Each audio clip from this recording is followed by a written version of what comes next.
Hello అండి అందరికీ. నేనైతే ఈరోజు నెయ్యి కాచా అనమాట.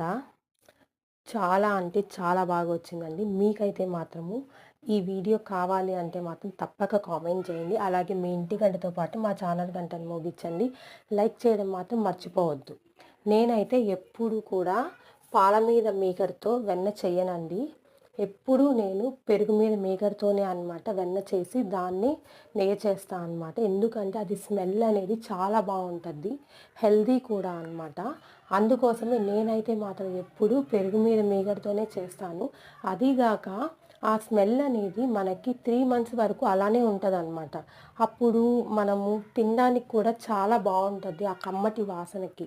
అదే పెరుగు మీద మీగడ కాకుండా పాల మీద మీగడతో చేసామనుకోండి అంత వాసన అనిపించలేదండి నాకైతే మాత్రము. అందుకోసమే అనమాట మనకి పూస పూసగా కావాలి అంటే మాత్రము నెయ్యి నేను చూపించినట్టుగా